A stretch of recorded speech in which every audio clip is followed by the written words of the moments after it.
Hey everyone, Spider-Man 1991 here, and the reason I am dressed like a very low-budget version of Star-Lord is because it's Halloween, and because of Guardians of the Galaxy movie, this is my costume this year. A very low-budget version of Star-Lord. I mean, got my gun, which is also the toy Nerf gun. Not a bad toy. And right now the mask I'm wearing, yes, this is a child's mask.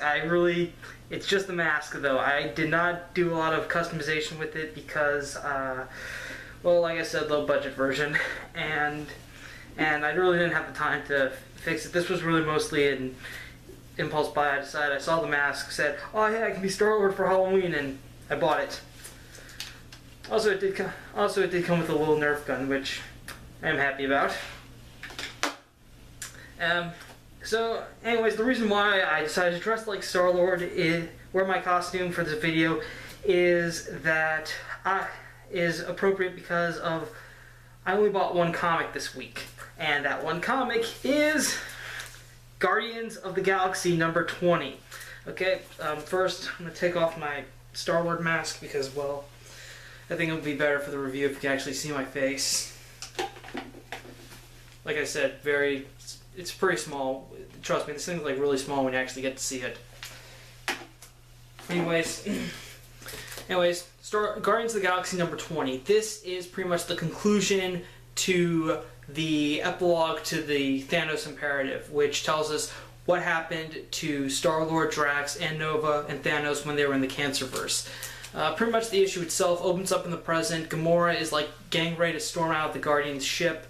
Because Star-Lord still won't tell her exactly what happened, and then Drax notices this, and then Rocket notices, and Rocket also asks, like, what happened exactly? And so Peter decides, alright, I'm just going to tell you guys everything. And so basically, we cut back to the Cancerverse. Nova, who lost his right arm, has just saved Drax and Peter Quill from being destroyed by the Revengers, which is that world's Avengers, and Thanos fights the Revengers for the Cosmic Cube while Peter and Drax are tending to an one-armed Richard Rider.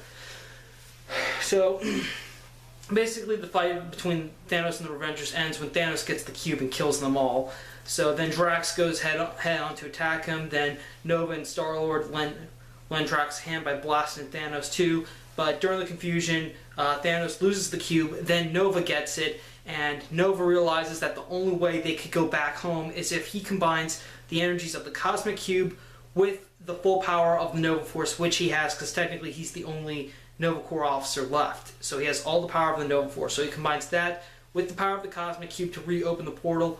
However, he sacrifices himself in the process. But before dying, though, Richard asked Peter not to tell Gamora how he died because he loves her, and he feels like if he tells her what happened, then she'll feel really bad, and she's had enough disappointment in her life.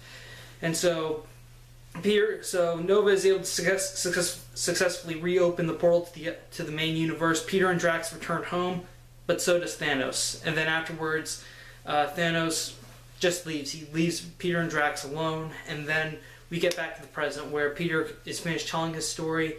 And he tells her that basically Rich did all this because he cared about us and he did love you, and if you want to leave, that's fine, I understand. But Gamora decides to stay in the ship, and then she secludes her, goes into an empty room by herself where she says she sheds a tear for Richard Rider. Okay, so 3 years after the end of the Thanos Imperative, we finally get answers as to what happened when the portal closed behind Star-Lord, Nova, and Thanos. And Drax. Of course, that was revealed in the story arc. Basically, the best way I would describe what happened to Richard Rider is he died a hero. He died a hero because he sacrificed himself so his friends could return home. Granted, Thanos came back was an unintentional downside to that, but he still knew what he was doing, and he wanted to give Star-Lord and Drax a chance to return home, even though he knew he would be giving up a lot. Like when he was talking about how he knew he had hoped one day to rebuild the Nova Corps, and then eventually maybe retire, live back on Earth. He realizes that now he's giving all that up so he can save his friends, and he's okay with it. I mean, he was okay with it because he knew he would be helping them. And to me, that says that he died a hero. And of course, Star-Lord and Drax both understood the sacrifice Richard made, which is why they honored his last request not to tell Gamora for so long. So, I have respect for both Richard and her, I guess, because like Richard said, Gamora has had a lot of disappointment in her life, and they did not want to ruin that anymore, even though she did just find out about it. But I have the feeling that Gamora, obviously, it is okay with that because Star-Lord did give her the chance to leave, but she decided to stay on the ship. So yeah, the only things that I regret about this story arc is, if it was done, I wish at least Dan Abnett or Andy Lanning would have wrote the story arc for this, because this was something we were all curious about since we saw the Guardians and Star-Lord return, and we're still wondering where Richard Rider was. I mean, it would have felt better if it had come from them rather than just letting it be something that Bendis did during his Guardians run. But I'm glad we have answers, even though I would have preferred the original writers do it. Also, the original Sin banner on this issue. They've appeared on the banner has appeared on all the parts for this story arc, and all I can say is it has nothing to do with Original Sin. Nothing. There is no reference to what's going on, what happened with the Watcher or anything like that. It does sound the same because Original Sin was about secrets of the Marvel Universe being revealed, and this one is pretty much the biggest secret for the Guardians being revealed. I mean, it does have the same theme, but they don't go well together. So having the Original Sin banner on this was just doesn't make any sense.